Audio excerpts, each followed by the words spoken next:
Assalamualaikum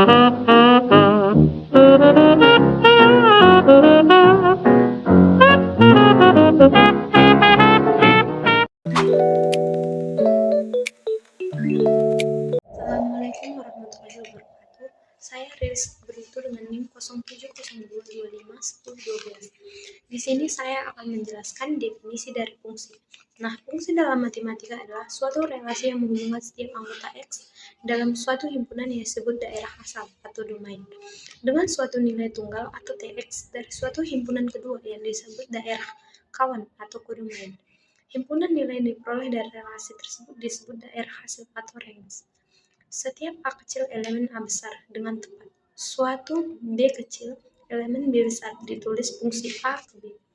Nah, dalam materi fungsi memiliki aturan anggota domain harus terpasang dengan anggota kodomain.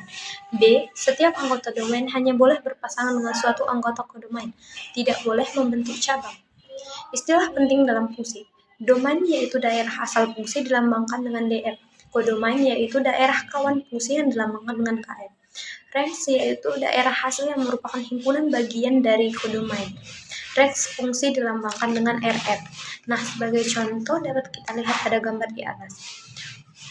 Hubungan antara himpunan A2468 dan himpunan B12345 yang didefinisikan dengan relasi yaitu 2 kali dari A ke B seperti yang ditunjukkan pada gambar di atas.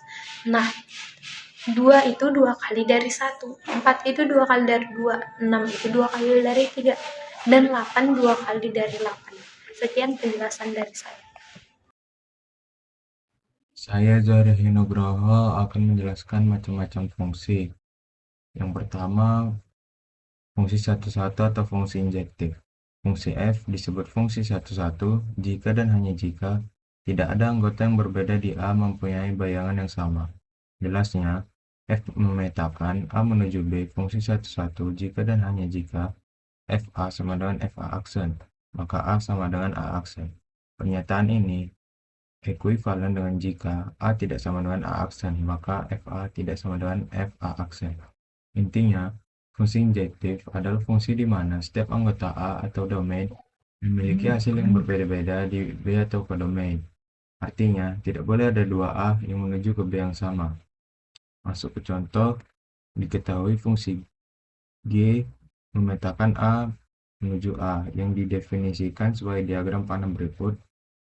A menuju B, B menuju C, dan C menuju B. Apakah fungsi G merupakan fungsi satu-satu? Jawabannya adalah tidak. Karena dua input berbeda yaitu A dan C menuju hasil yang sama, yaitu B, jadi fungsi ini bukan injektif. Selanjutnya, ada fungsi onto atau fungsi surjektif. Fungsi onto adalah suatu fungsi f dari himpunan A ke himpunan B. Dikatakan fungsi onto atau fungsi kepada jika dan hanya jika range f sama dengan B atau FA sama dengan B. Intinya, fungsi surjektif adalah fungsi di mana semua anggota B atau kodomain punya pasangan dari A atau domain. Artinya, tidak boleh ada B yang kosong atau tidak kepasangan, tapi boleh saja ada dua A yang menuju ke B yang sama.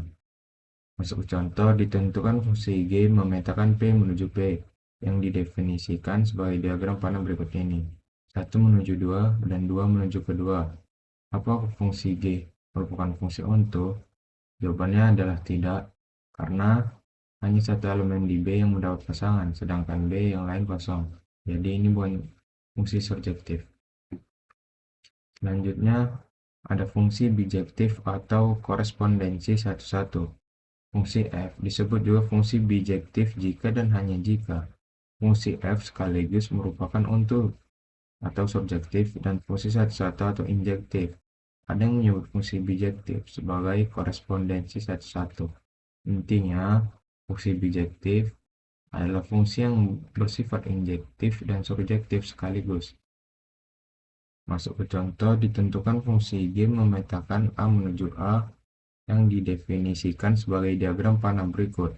1 menuju 2, 2 menuju 1, dan 3 menuju 3.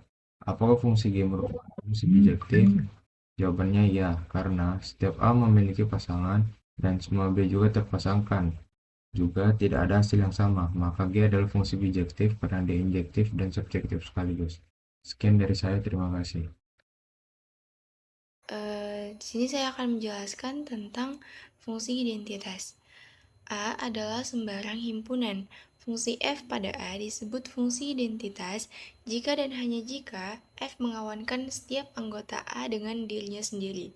Jelasnya, F A maka A dan F dirumuskan sebagai Fx sama dengan X, maka F disebut fungsi identitas. Fungsi identitas ini biasanya dinyatakan sebagai I.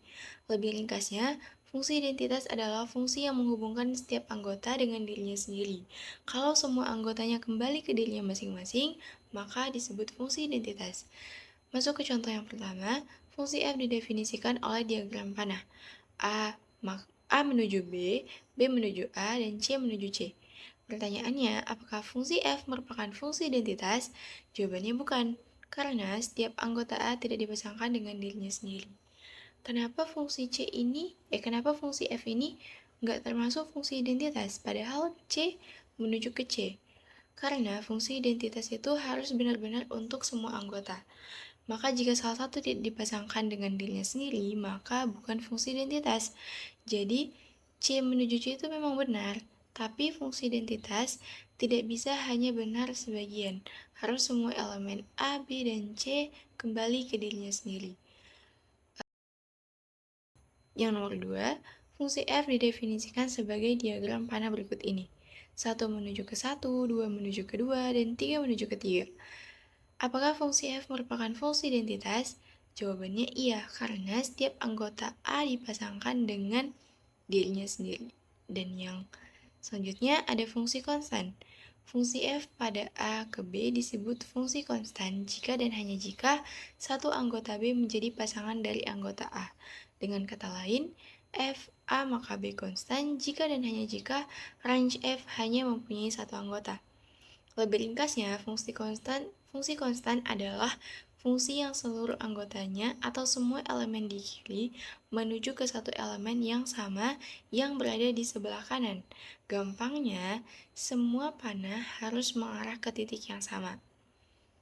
Masuk ke contoh yang pertama, fungsi F didefinisikan sebagai diagram panah berikut ini. 1 menuju ke 1, 2 menuju ke 3, 3 menuju ke 3. Pertanyaannya, apakah fungsi F merupakan fungsi konstan? Jawabannya bukan, karena range F mempunyai lebih dari satu anggota. Dan yang kedua, ditentukan fungsi G, A, maka B yang didefinisikan sebagai diagram panah berikut. 1 menuju ke 2, 2 menuju ke 2, 3 menuju ke 2. Apakah fungsi G merupakan fungsi konstan? Jawabannya iya, karena fungsi G merupakan fungsi konstan, karena hanya satu anggota B menjadi pasangan dari anggota A. Kesimpulan dari fungsi konstan ini, jika hasilnya 1, maka fungsi itu disebut konstan. Namun, jika hasilnya itu 2, maka fungsi itu bukan termasuk fungsi konstan. Assalamualaikum warahmatullahi wabarakatuh. Perkenalkan, nama saya Husna Alifa Daulay. Saya akan melanjutkan materi selanjutnya, yaitu fungsi komposisi. Jika kita memiliki dua fungsi, fungsi pertama yaitu F sama dengan AB yang memetakan elemen dari himpunan A ke B, kemudian fungsi G sama dengan BC yang memetakan elemen dari himpunan B ke C. Maka komposisi fungsi F dapat ditulis sebagai G fungsi F sebagai fungsi baru yang berfungsi untuk memetakan elemen dari himpunan A ke C dengan cara memproses elemen melalui kedua fungsi tersebut. Dalam notasi, komposisi fungsi F dapat ditulis sebagai G fungsi F dalam kurung X sama dengan G dalam kurung Fx. Ini berarti pertama-tama kita harus menerapkan fungsi F pada X, kemudian hasilnya diolah oleh fungsi G. Contoh fungsi komposisi. Misal kita mempunyai dua fungsi. Fungsi yang pertama yaitu Fx sama dengan 2x ditambah 1 yang memetakan setiap nilai Fx sama dengan x pangkat 2 menjadi xxx ditambah 1. Kemudian fungsi kedua, Gx sama dengan x pangkat 2 yang memetakan setiap nilai menjadi kuadrat. Untuk membuat fungsi komposisi G fungsi F, kita akan menetapkan terlebih dahulu nilainya.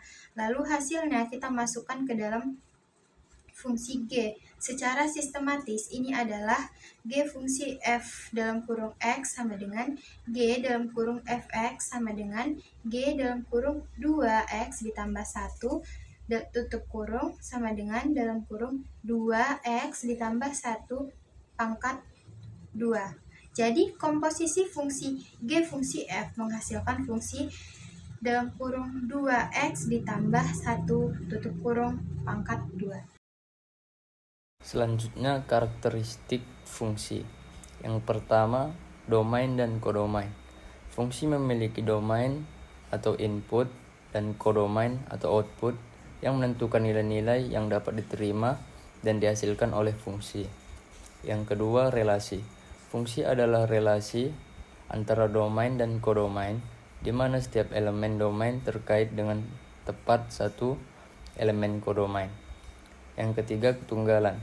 Fungsi memiliki sifat ketunggalan, artinya setiap input hanya memiliki satu output yang terkait. Yang keempat, korespondensi. Fungsi dapat memiliki korespondensi satu-satu atau injektif, banyak satu atau surjektif, atau satu banyak, atau bijektif. Yang kelima, kontinuitas. Fungsi dapat kontinu atau diskontinu tergantung pada sifat perubahan output terhadap perubahan input. Yang keenam, diferensiabilitas. Fungsi dapat diferensiabel atau tidak tergantung apakah turunan fungsi ada atau tidak. Yang ketujuh, inverse. Fungsi dapat memiliki inverse, yaitu fungsi yang membalik operasi fungsi asli.